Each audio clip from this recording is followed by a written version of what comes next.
30 வருஷமா ஒரு சட்டம் இயற்றப்படாம இழுத்தடிக்கப்படுது அப்படின்னா அது ஒரு பெரிய காத்திருப்பு தான். ஆமா.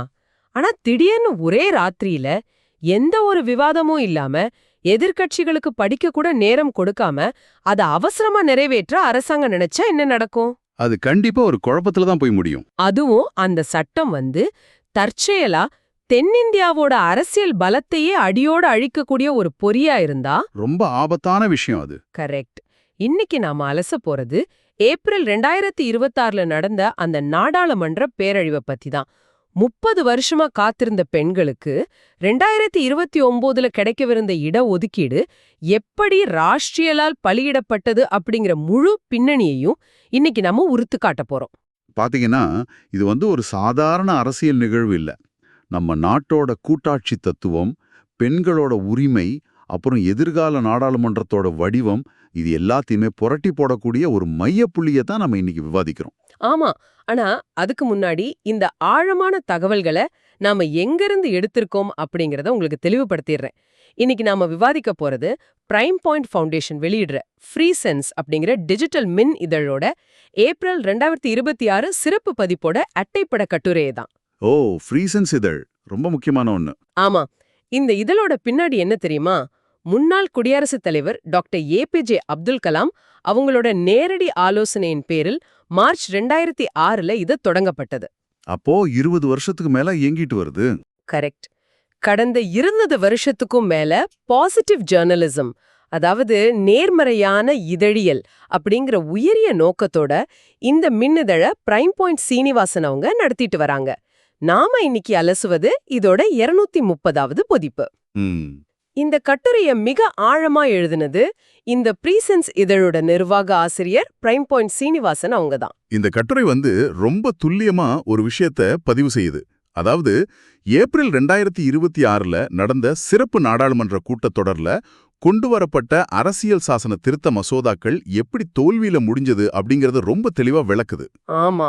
அது மட்டும் இல்லாம ஆளுங்கட்சி எதிர்கட்சி என 2 தரப்புமே எப்படி பெண்களோட நலனை காற்றில் பறக்க விட்டுட்டு தங்களோட அரசியல் லாபத்துக்காக மட்டும் செயல்பட்டாங்க அப்படிங்கறத எந்த சார்பும் இல்லாம இது தோலுரித்து காட்டுது.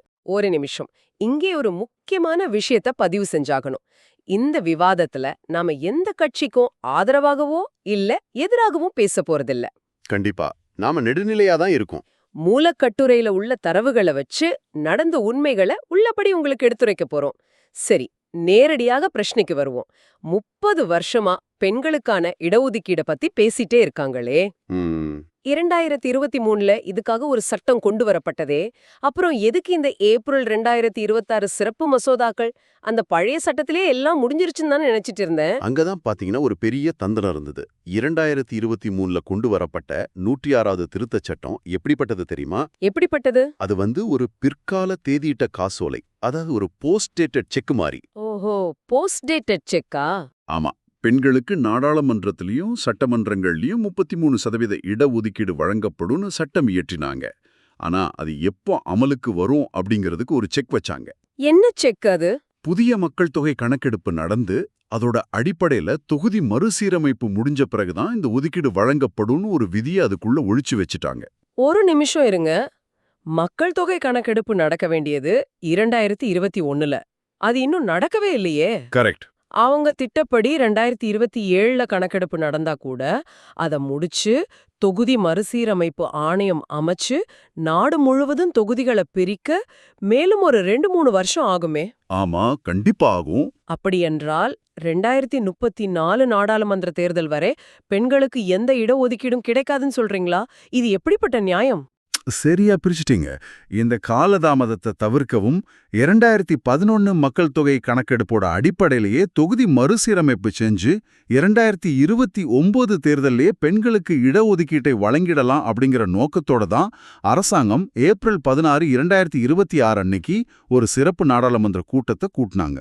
ஓ, அதனாலதான் இந்த சிறப்பு கூட்டமா? ஆமா, அங்க 3 பெரிய மசோதாக்களை கொண்டு வந்தாங்க. இப்போ ஒரு சாமானிய குடிமகனா நான் கேக்குறேன், எத்தனையோ சட்டங்கள் வருஷக்கணக்கா தூங்கிட்டு இருக்கு. பெண்களுக்கு நன்மை செய்யக்கூடிய ஒரு சட்டத்தை அரசாங்கம் இவ்ளோ விரைவா கொண்டு வந்தா அது அவங்களோட நல்லெண்ணத்தையும் செயல்திறனையும் தானே காட்டுது. இதை ஏன் எல்லாரும் எதிர்க்கணும்? பாத்தீங்கன்னா நோக்கமும் அவசரமும் வேற வேற. ஒரு நல்ல விஷயத்தை செய்யறதா இருந்தாலும் அதுக்கான வழிமுறைகள் அரசியல் சாசனத்துக்கு உட்பட்டிருக்கணும். புரியுது. அரசாங்கம் ஏப்ரல் 16ஆம் தேதி 131வது திருத்தச் சட்டம், தொகுதி மறுசீரமைப்பு மசோதா, அப்புறம் யூனியன் பிரதேச சட்டங்கள் திருத்த மசோதான்னு 3 மாபெரும் மசோதாக்களை நாடாளுமன்றத்துல அறிமுகப்படுத்துறாங்க. சரி. அறிமுகப்படுத்தப்பட்ட வெறும் 48 மணி நேரத்துக்குள்ள, அதாவது ஏப்ரல் 17ஆம் தேதி அதை வாக்கெடுப்பிற்கு விடுறாங்க. 48 மணி நேரமா? எனக்கு புரியல. இது என்ன அவ்ளோ சாதாரண மசோதாவா? அதுதான் இல்ல, இந்த மசோதாக்கள் அரசியல் சாசனத்தோட அடித்தளத்தையே மாத்தக்கூடியவை. அப்படியா? ஆமா, குடியரசுத் தலைவர் எப்படி தேர்ந்தெடுக்கப்படுறார் அப்படிங்கறத நிர்ணயிக்கும் விதி 55, நாடாளுமன்ற இடங்களை பிரிக்கும் விதிகள் 81 மற்றும் 82, மாநில சட்டமன்றங்களோட அளவை தீர்மானிக்கும் விதி 170, அப்புறம் SC ST இடஒதுக்கீடு தொடர்பான பல விதிகளை ஒரே நேரத்துல இது திருத்துது. அடேங்கப்பா. பல டெட்டம் கற்றங்கள் கொண்ட இந்த சட்ட வாசகங்களை படிச்சு அதில் இருக்கக்கூடிய பின்விளைவுகளை புரிஞ்சிக்க மூத்த வழக்கறிஞர்களுக்கே பல வாரங்களாகும். உண்மையாவே அதையெல்லாம் ஒரு MP எப்படி வெறும் 48 மணி நேரத்துல படிச்சு உள்வாங்கி நாடாளுமன்றத்துல விவாதிக்க முடியும்? இது நடைமுறைக்கே சாத்தியம் இல்லையே. அதனாலதான் PRS லெஜிஸ்லேட்டிவ் ரிசர்ச் அமைப்போட இணை நிறுவனர் MR மாதவன் அவங்க தி ஹிந்து நாளிதழ்ல அன்னைக்கே ஒரு கடுமையான எச்சரிக்கையை எழுதினார். அவர் என்ன சொன்னார்? நாடாளுமன்றத்தோட அமைப்பையே ஒட்டுமொத்தமா மாத்திர இப்படிப்பட்ட சட்டங்களை எந்த ஒரு புது விவாதமும் இல்லாம அறிமுகப்படுத்தினது ஜனநாயகத்துக்கு எதிரானதுன்னு அவர் சொன்னார். ஆமா, அது ரொம்ப சரி. குறைஞ்சபட்சம் இதை ஒரு நாடாளுமன்ற கூட்டுக்குழுவோட பரிசீலனைக்காவது அனுப்பியிருக்கணும். ஆனா எந்த கலந்தாலோசனையும் இல்லாம 5 மாநில சட்டமன்ற தேர்தல்கள் நடந்துகிட்டு இருக்கிற ஒரு பரபரப்பான நேரத்துல இதை ஒரு பார்சலை தூக்கி போடுற மாதிரி நாடாளுமன்றத்துல இறக்குனாங்க. இத கேட்கும்போது எனக்கு எப்படி இருக்கு தெரியுமா? நாம ஒரு கடைக்கு போய் ஒரு பொருளை வாங்கும்போது சேல்ஸ்மேன் வாயால 1000 ஆஃபர் சொல்வார். சார், இத வாங்குனா அது இலவசம், லைஃப் டைம் கேரண்டி இருக்கு அப்படின்னு சொல்வார். ஆமா ஆமா. ஆனா பில் போடும்போது அதுல ரொம்ப சின்ன எழுத்துக்கள்ல கண்டிஷன் சப்ளை அப்படின்னு போட்டு ஒட்டுமொத்தமா ஏமாத்துவாங்களே. அத போலதான் இந்த மசோதாக்களுக்கு உள்ளே தென் மாநிலங்களுக்கு மிகப்பெரிய பொறி வைக்கப்பட்டிருந்தது அப்படின்னு கட்டுரை சொல்லுது. அது என்ன பொறி? மிகச்சரியான ஒப்பீடு. இந்த மசோதாக்களை தாக்கல் செய்தபோது உள்துறை அமைச்சர் நாடாளுமன்றத்தில் எழுந்து நின்னு ரொம்ப நம்பிக்கையா ஒரு வாக்குறுதி அளித்தார். என்னன்னு? இந்த தொகுதி மறுசீரமைப்பால எந்த மாநிலமும் பாதிக்கப்படாது, அனைத்து மாநிலங்களுக்கும் சரிசமமா 50% இடங்கள் அதிகரிக்கப்படும் அப்படின்னு சொன்னார். ஓ. உதாரணமா தமிழ்நாட்டோட நாடாளுமன்ற இடங்கள் 39லிருந்து 59ஆவும், கேரளாவோட இடங்கள் 20லிருந்து 30ஆவும் உயரும்னு ரொம்ப தெளிவா புள்ளி விவரங்களோட பேசினார். கேட்கறதுக்கு மிக அருமையா இருக்கே. தென் மாநிலங்களுக்கும் பிரதிநிதித்துவம் கூடுது, பெண்களுக்கும் இடம் கிடைக்குது. இதுல எங்கே பிரச்சனை வந்தது? பிரச்சனை என்னவென்றால் பாத்தீங்கன்னா, உள்துறை அமைச்சர் தன்னோட வாயால நாடாளுமன்றத்துல சொன்ன அந்த 50% ஃபார்முலா, அவங்க கொண்டு வந்த அந்த 3 மசோதாக்கள்ல எந்த இடத்துலயும் எந்த ஒரு வரியிலையும் எழுத்துப்பூர்வமா பதிவு செய்யப்படவே இல்லை. ஒரு நிமிஷம். நாட்டோட உள்துறை அமைச்சர் நாடாளுமன்றத்துல அதிகாரப்பூர்வமா ஒரு வாக்குறுதி அளிக்கிறார் அப்படின்னா அது தானாகவே சட்டமாகிடாதா? இல்லவே இல்ல. நாளைக்கு தொகுதி மறுசீரமைப்பு நடக்கும்போது அமைச்சரே சொல்லியிருக்காரு, எங்களுக்கு 59 இடங்கள் கொடுங்க அப்படின்னு மாநிலங்கள் கேட்க முடியாதா? சட்டப்படி அது சாத்தியமே இல்ல. ஒரு அமைச்சர் வாயால சொல்றதுக்கும் சட்ட புத்தகத்துல இருக்கிறதுக்கும் மிகப்பெரிய வித்தியாசம் இருக்கு. அப்படியா? உச்சநீதிமன்றம் இத பல வழக்குகள்ல தெள்ளத் தெளிவா தீர்ப்பளிச்சிருக்கு. ஏன், சமீபத்துல நடந்த பண மதிப்பிழப்பு வழக்கிலேயே அரசாங்கம் உச்சநீதிமன்றத்துல என்ன வாதிட்டாங்க தெரியுமா? என்ன சொன்னாங்க?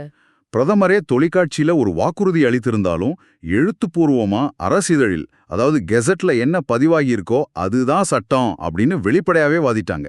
ஓஹோ, அப்படியா விஷயம்? சட்டத்துறையில ஒரு அடிப்படை விதி இருக்கு, நோ எஸ்டாப்பல் அகைன்ஸ்ட் ஸ்டாட்யூட். அதாவது சட்டத்துல எழுதப்படாத எந்த வாய்மொழி வாக்குறுதியும் நீதிமன்றத்துல செல்லுபடியாகாது. நாளைக்கு தொகுதி மறுசீரமைப்பு ஆணையம் அமைக்கப்பட்டா அவங்க அமைச்சரோட பேச்ச பார்க்க மாட்டாங்க, அரசியல் சாசன புத்தகத்தை மட்டுமே பார்ப்பாங்க.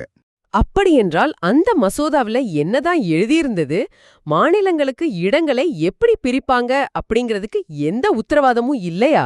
அதுதான் இதுல மிகப்பெரிய அதிர்ச்சியே. மசோதா நாடாளுமன்ற உறுப்பினர்களோட உச்சவரம்ப 543லிருந்து 850 உயர்த்தியது. ஆனா மாநிலங்களுக்கு அந்த புதிய இடங்களை எந்த அடிப்படையில பிரித்து கொடுக்கறது அப்படிங்கறத தீர்மானிக்கிற அரசியல் சாசன விதியை அந்த மசோதா தொடவே இல்லை. என்ன விதியை சொல்றீங்க? இத நாம மக்கள் தொகை விதி அப்படின்னு சொல்வோம். அரசியல் சாசன விதி 81(2)(a) படி மக்கள் தொகையோட அடிப்படையில மட்டுமே நாடாளுமன்ற இடங்களை பிரிக்கணும். அட பாவிங்களா! அப்படியென்றால் அமைச்சர் சொன்ன அந்த 50% அதிகரிப்ப சட்டப்படி செய்யவே முடியாதுன்னு சொல்றீங்களா? ஆமாம், கண்டிப்பா முடியாது. முன்னாள் நிதியமைச்சர் பி. சிதம்பரம் அவங்க இது ரொம்ப தெளிவா சுட்டிக்காட்டினாரு. அமைச்சர் சொன்னது போல ஒவ்வொரு மாநிலத்துக்கும் 50% அதிகரிக்கிறது சாத்தியமே இல்ல.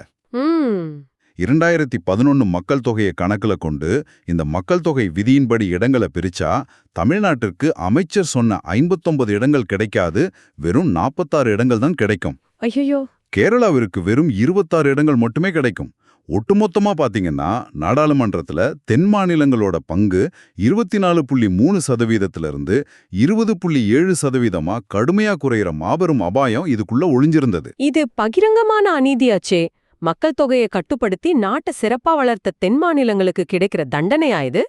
இத நாடாளுமன்றத்துல யாரும் தட்டி கேட்கலையா? கேட்டாங்க. ஆர்எஸ்வி கட்சியோட எம்பி என்.கே. பிரேமச்சந்திரன் அவங்க ஆளுங்கட்சி எம்பி தேஜஸ்வி சூர்யாவுடன் நேராகவே கேட்டார். என்ன கேட்டார்? அனைத்து மாநிலங்களுக்கும் 50% இடங்கள் அதிகரிக்கப்படும்னு மசோதாவுல எங்க எழுதியிருக்கு, அந்த வரிய காட்டுங்க அப்படின்னு கேட்டார். அதுக்கு தேஜஸ்வி சூர்யாவால எந்த பதிலும் சொல்ல முடியல. அப்புறம் என்ன சொன்னார் அவரு? அவர் திரும்பவும் அந்த மக்கள் தொகை விதியையே சுட்டிக்காட்டினார். எந்த விதி தென் மாநிலங்களுக்கு ஆபத்தானதோ அதே விதியே அவர் பதிலா சொன்னதுதான் இதுல உள்ள மிகப்பெரிய முரண்பாடே. கேட்கும்போதே ரொம்ப பதற்றமா இருக்கு. சரி, எப்படியோ எதிர்க்கட்சிகள் இந்த மசோதாவோட ஆபத்தை புரிஞ்சுக்கிட்டு இதை எதிர்த்து வாக்களிச்சு தோற்கடிச்சிட்டாங்க. இத அவங்க ஒரு மாபெரும் ஜனநாயக வெற்றியா கொண்டாடினாங்களே. ஆமா, குறைஞ்சது இந்த மசோதாவை முடக்கியதன் மூலமா தென் மாநிலங்களை ஆபத்துல இருந்து அவங்க காப்பாத்திட்டாங்க அப்படின்னு சொல்லலாமா? வெளியிருந்து பார்க்கும்போது இது எதிர்க்கட்சிகளுக்கு கிடைச்ச ஒரு மாபெரும் அரசியல் வெற்றி போல தெரியலாம். ஆனா கொஞ்சம் ஆழமா பார்த்தா இது தென் மாநிலங்களுக்கு அமைப்பு ரீதியா விழுந்த ஒரு மிகப்பெரிய அடி. ஏன் அப்படி சொல்றீங்க? ஒரு வகையில இது அவங்க தங்களுக்கு தாங்களே அடித்துக்கொண்ட மாபெரும் சுயகோல் அப்படின்னு தான் சொல்லணும். எனக்கு புரியல. மசோதா தோற்கடிக்கப்பட்டுருச்சு இல்லையா? அப்படி என்றால் பழைய முறையே தொடரும், நமக்கு எந்த பாதிப்பும் இல்லையே. அங்கேதான் நீங்க கவனிக்கணும். பழைய முறை நம்ம எப்படி காப்பாற்றிட்டு இருக்குன்னு தெரியுமா? எப்படி? 2001ல வாஜ்பாய் ஆட்சி காலத்துல ஒரு திருத்தச் சட்டம் கொண்டு வரப்பட்டது.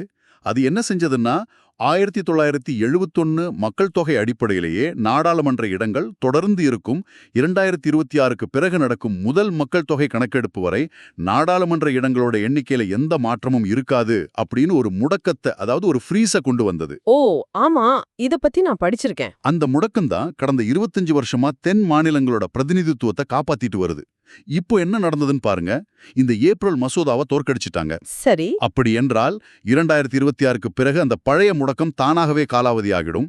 அதன் பிறகு என்ன நடக்கும்? எந்த ஒரு புதிய பாதுகாப்பு சட்டமும் இல்லாம புதிய சென்சஸ் படி, அதாவது இப்போதைய மக்கள் தொகை அடிப்படையில மறுசீரமைப்பு நடக்கும். அடக்கடவுளே! அப்படி என்றால் ஆபத்து விலகல, மாறாக இன்னும் மோசமான ஆபத்துக்கு தென் மாநிலங்கள் தள்ளப்பட்டிருக்குன்னு சொல்றீங்களா? 100க்கு 100 உண்மை. லோக்சத்தா நிறுவனர் டாக்டர் ஜெயப்பிரகாஷ் நாராயணன் அவங்க தன்னோட சமூக வலைத்தளத்துல வெளியிட்ட புள்ளி விவரங்கள் இதையே தான் உணர்த்துது. என்ன சொல்லியிருக்கார் அவர்? 2026க்கு பிறகு முடக்கம் விலகி மக்கள் தொகை அடிப்படையில இடங்கள் பிரிக்கப்பட்டா தென் மாநிலங்கள் உட்பட 7 மாநிலங்கள் ஒட்டுமொத்தமா 35 MP இடங்களை இழக்கும். ஐயோ! தமிழ்நாட்டுக்கு 10 இடங்கள் பறிபோகும், ஆந்திராவுக்கு 5 இடங்கள் போகும். அதே சமயம் மக்கள் தொகை அதிகம் உள்ள வடக்கே உள்ள 4 மாநிலங்கள் எந்த முயற்சியும் இல்லாம 34 இடங்களை கூடுதலாக பெறும். உத்தரப்பிரதேசத்துக்கு மட்டும் 12 இடங்கள் கூடும். இது ரொம்ப பெரிய அநீதியாச்சே. இதைத்தான் அவர் எதிர்க்கட்சிகளின் பிரமிக்க வைக்கும் சுயகோள் அப்படின்னு சொன்னார். அதாவது மசோதாவுல உள்ள குறைய சரி செய்ய சொல்றதுக்கு பதிலா ஒட்டுமொத்த மசோதாவையும் தோற்கடித்ததன் மூலமா 2026க்கு பிறகு வரப்போற மாபெரும் மக்கள் தொகை சூறாவளியில தென் மாநிலங்களை எதிர்க்கட்சிகள் எந்த பாதுகாப்பும் இல்லாம தள்ளிட்டாங்க, அப்படிதானே? ஆமாம். YS ஜெகன்மோகன் ரெட்டி இத பத்தி கூறும்போது இது பெண்களுக்கும் தென் மாநிலங்களுக்கும் இழைக்கப்பட்ட அநீதி அப்படின்னு வெளிப்படையாகவே வருத்தப்பட்டார். முதலமைச்சர் மு.க. ஸ்டாலின் அவங்க இந்த மசோதாவை எரிச்சு ஒரு புகைப்படம் வெளியிட்டார். அது அவங்களோட அரசியல் நிலைப்பாட்டை காட்ட உதவலாம், ஆனா அமைப்பு ரீதியா இது எந்த தீர்வையும் தராது. உண்மைதான். அரசாங்கம் போதிய கலந்தாலோசனை இல்லாம மசோதாவை திணித்தது ஒரு தவறு அப்படின்னா, எதிர்க்கட்சிகள் அதுக்கான மாற்று தீர்வை எதையும் முன்வைக்காம முடக்குவதே குறியா வச்சிருந்தது இன்னொரு தவறு. ரெண்டு தரப்புமே வெறும் அரசியலை மட்டுமே முன்னிறுத்தின அப்படிங்கறதான் வேதனையான நிதர்சனம். இந்த தொகுதி மறுசீரமைப்பு சிக்கலுக்கு அரசாங்கம் வச்சிருக்கிற ஒரே தீர்வு நாடாளுமன்றத்தோட அளவை 850 எம்பிக்களா உயர்த்துவதுதான்னு சொல்றாங்களே. ஆமா, அதுதான் அவங்க திட்டம். ஏன் தொகுதி சின்னதா மாறினா ஏன் எம்பிக்கு என்ன பத்தி பேச நாடாளுமன்றத்துல அதிக நேரம் கிடைக்கும், ஏன் பிரச்சனைகள் எளிதில் தீரும்னு ஒரு குடிமகனா நான் நம்புறேன். இது ஜனநாயகத்துக்கு நல்லதுதானே? வெறும் நாற்காலிகளை அதிகரிக்கிறது எப்படி தவறாகும்? நீங்க கேக்குறது ரொம்ப நியாயமான எதிர்பார்ப்பு. ஆனா யதார்த்தம் அது இல்ல. எண்ணிக்கை அதிகரிக்கிறது ஒருபோதும் நாடாளுமன்ற விவாதங்களோட தரத்தை உயர்த்தி விடாது. எப்படி சொல்றீங்க? பிஆர்எஸ் அமைப்போட சக்ஷுர் ராய் என்ன சுட்டிக்காட்டுறாரு அப்படின்னா, 850 உறுப்பினர்கள் கொண்ட ஒரு அவை அப்படிங்கிறது உலகத்தோட மிகப்பெரிய நேரடியாக தேர்ந்தெடுக்கப்படும் நாடாளுமன்றமா மாறும். ஆனா தற்போது நம்ம லோக்சபா ஆண்டுக்கு எத்தனை நாட்கள் கூடுகிறது தெரியுமா? எத்தனை நாட்கள்? வெறும் 50 முதல் 70 நாட்கள் மட்டுமே. வெறும் 70 நாட்கள் தானா? நாம தினமும் வேலைக்கு போறோம். அவங்க வருஷத்துக்கே 70 நாட்கள் தானா நாடாளுமன்றம் போறாங்க? ஆமா, ஒப்பிட்டு பார்த்தா இங்கிலாந்து நாடாளுமன்றம் வருஷத்துக்கு 150 நாட்கள் கூடுகிறது. இப்போதுள்ள 543 எம்பிக்களுக்கே நாடாளுமன்றத்துல தங்கள் தொகுதி பிரச்சனைய பேச போதிய நேரம் கிடைக்கிறதில்ல. அது உண்மைதான். ஒரு புள்ளி விவரத்தை சொல்றேன் கேளுங்க. 2025 பருவமழை கூட்டத்தொடர்ல எம்பிக்கள் மொத்தம் 30,000 கேள்விகளை கேட்டாங்க. ஆனா நேரம் இல்லாததால அதுல வெறும் 400 கேள்விகள் மட்டுமே குலுக்கல் முறையில விவாதத்துக்கு எடுத்துக்கொள்ளப்பட்டன. அடப்பாவமே. அப்படி இருக்க 850 எம்பிக்கள் இருந்தா என்ன ஆகும்னு கற்பனை செஞ்சு பாருங்க. ஒரு எம்பி தன்னோட 5 வருஷ பதவி காலத்துல ஒரு முறை கூட வாய் திறந்து பேச முடியாத பழுதாப நிலை தான் ஏற்படும். இது கட்டுரையில பிரைம் பாயிண்ட் சீனிவாசன் அவங்க பதிவு செஞ்சிருக்கிற ஒரு ஆழமான கருத்தை எனக்கு நினைவூட்டுது. என்ன சொல்லியிருக்காரு அவரு? சன்சாத் ரத்னா விருதுகளோட நிறுவனரான அவர் பல வருஷமா சிறந்த எம்பிக்களை அடையாளம் கண்டு வர்றவர். அவர் என்ன சொல்றாருன்னா, கடந்த 10 வருஷங்கள்ல நாடாளுமன்ற விவாதங்களோட தரம் கடுமையா வீழ்ச்சி அடைஞ்சிருக்கு அப்படின்னு சொல்றாரு. ரொம்ப கரெக்டான பாயிண்ட் அது. ஒரு காலத்துல எம்பிக்கள் பிரச்சனைகளை படிச்சே விவாதிப்பவர்கள், படிக்காதவர்கள் அப்படின்னு பிரிக்கப்பட்டாங்க. ஆனா இப்போ ஆதரவானவர்கள், எதிரானவர்கள் அப்படின்னு மட்டுமே பிரிக்கப்படுறாங்க. விவாதங்கள் நடக்கிற புனிதமான இடமா நாடாளுமன்றம் இல்ல, அது வெறும் அரசியல் நாடகமா மாறிடுச்சு அப்படின்னு ரொம்ப வேதனைப்படுறாரு. அவர் சொல்றது முற்றிலும் உண்மை. இதுக்கு காத்திரமான இன்னொரு காரணம் கட்சி தாவல் தடை சட்டம், அதாவது ஆன்டி டிஃபெக்ஷன் லா. இந்த சட்டம் வந்த பிறகு ஒரு மசோதாவுல என்ன குறை இருந்தாலும் ஒரு எம்பி தன் சொந்த கருத்தை பதிவு செய்ய முடியாது. கட்சித் தலைமை ஆம்னு பொத்தான் அழுத்த சொன்னா அழுத்தணும், இல்லையனா இல்ல. சுயமாக சிந்திச்சு தன் தொகுதி மக்களோட நலனுக்காக வாக்களிக்கும் உரிமை எம்பிக்களுக்கு இப்ப இல்ல. அப்போ அவங்க சொந்தமா எதுவும் செய்ய முடியாதா? முடியாது. அப்படி இருக்கும்போது அவையில 543 எம்பிக்கள் இருந்தாலும் ஒண்ணுதான், 850 எம்பிக்கள் இருந்தாலும் ஒண்ணுதான். அவங்க வெறும் ரூபோக்களை தான் செயல்படுவாங்க. இன்னொரு கோணத்துல பார்த்தா இது ராஜ்யசபாவோட அதிகாரத்தையே ஒழிச்சுக்கட்டும் ஒரு தந்திரம் போலவும் தோணுதே. எப்படி சொல்றீங்க? லோக்சபாவை 850 உயர்த்திவிட்டு மாநிலங்களோட உரிமையை பேசுற ராஜ்யசபாவை அதே 245 வச்சா இரு அவைகளுக்கும் இடையிலான சமநிலை முற்றிலுமா போயிடுமே. மிகச்சரியான புள்ளி. நீங்க ரொம்ப ஆழமா புரிஞ்சுகிட்டு இருக்கீங்க. தற்போது இரு அவைகளுக்கும் இடையிலான பலம் 2.2க்கு 1 அப்படிங்கிற விகிதத்துல இருக்கு. லோக்சபா 850 உயர்ந்தா இது 3.3க்கு 1 மாறிடும். இதனால என்ன ஆபத்து? ஒருவேளை ராஜ்யசபா ஒரு மசோதாவை கடுமையா எதிர்க்கிறது அப்படின்னு வச்சுக்குவோம். அரசாங்கம் உடனடியா ஒரு கூட்டு நாடாளுமன்ற கூட்டத்தை, அதாவது ஒரு ஜாயிண்ட் சிட்டிங்க கூட்டும். அதுல லோக்சபாவுல பெரும்பான்மை உள்ள கட்சி தன்னோட 850 பலத்தை வச்சு ராஜ்யசபாவோட எதிர்ப்பை ரொம்ப எளிதா நசிக்கிடும். ஓ, அப்ப ராஜ்யசபாவுக்கு வேலையே இல்லையா? ஆமா, மாநிலங்களோட குரலா ஒலிக்கும் ராஜ்யசபா அப்படிங்கிற அமைப்பே அதிகாரமற்ற வெறும் ரப்பர் ஸ்டாம்பா மாறிடும். அது மட்டும் இல்ல, 17 மற்றும் 18வது லோக்சபாவுல பல வருஷங்களா துணை சபாநாயகர் பதவியே நிரப்ப முடியாத ஒரு அமைப்பால எப்படி 850 எம்பிக்களை கொண்ட பிரம்மாண்ட அவையை கட்டுப்படுத்தி நடத்த முடியும் அப்படிங்கிறது மிகப்பெரிய கேள்விக்குறி. எல்லாம் சரி, இவ்ளோ பெரிய பிரச்சனைய அரசாங்கம் எப்படி கையாண்டு இருக்கணும்? 2029ல பெண்களுக்கு இடஒதுக்கீடு கிடைக்கணும் அப்படிங்கிற நோக்கம் நல்ல நோக்கம் தானே. அதை செயல்படுத்தி இருக்க இதுக்கான சரியான வழிமுறை என்னவா இருந்திருக்கணும்? பாத்தீங்கன்னா, அரசாங்கம் இப்படி குறுக்கு வழியில செல்ல எந்த அவசியமுமே இல்ல. உண்மையில பெண்களுக்கு இடஒதுக்கீடு வழங்குற அந்த 106வது திருத்தச் சட்டத்தை அமல்படுத்த அரசாங்கத்துக்கு 15 வருஷங்கள் அவகாசம் இருக்கு. அதாவது 2041 வரை அவங்களுக்கு நேரம் இருக்கு. ஆனா அவங்க சீக்கிரம் செய்ய நினைச்சாங்களே. அத 2029லயே கொண்டு வரணும்னு நினைச்சது வரவேற்கத்தக்கதுதான். ஆனா அதுக்காக 2001ஆம் ஆண்டு வாஜ்பாய் அரசாங்கம் பின்பற்றிய மாடலை இவங்க பின்பற்றி இருக்கணும். வாஜ்பாய் அரசாங்கம் என்ன செஞ்சது? 2001ல வாஜ்பாய் அரசாங்கம் தொகுதி முடக்கத்துக்கான 84வது திருத்தச் சட்டத்தை கொண்டு வந்தபோது அனைத்து கட்சிகளோட ஒருமித்த கருத்தை பெற்றுத்தான் அதை செஞ்சாங்க. அதுபோலவே தற்போதைய அரசாங்கம் இந்த மசோதாக்களை குறைஞ்சது 3 மாசங்களுக்கு முன்பே இணையத்துல வெளியிட்டு மக்களோட கருத்துக்களை கேட்டிருக்கணும். அனைத்து கட்சி கூட்டம் நடத்தி விவாதிட்டு இருக்கணும். குறிப்பா தென் மாநிலங்களோட பிரதிநிதிகளை கொண்ட நாடாளுமன்ற கூட்டுக்குழுவிடம், அதாவது ஜேபிசி கிட்ட இதை கொடுத்து 6 மாசங்கள் முழுமையான ஆய்வுக்கு உட்படுத்தி இருக்கணும். அந்த மக்கள் தொகை விதி பிரச்சனைக்கே, அதாவது தென் மாநிலங்கள் இடங்களை இழக்கும் பிரச்சனைக்கே என்ன சட்டப்பூர்வமான தீர்வு செஞ்சிருக்கலாம்? அது மிக எளிமையான ஒண்ணு.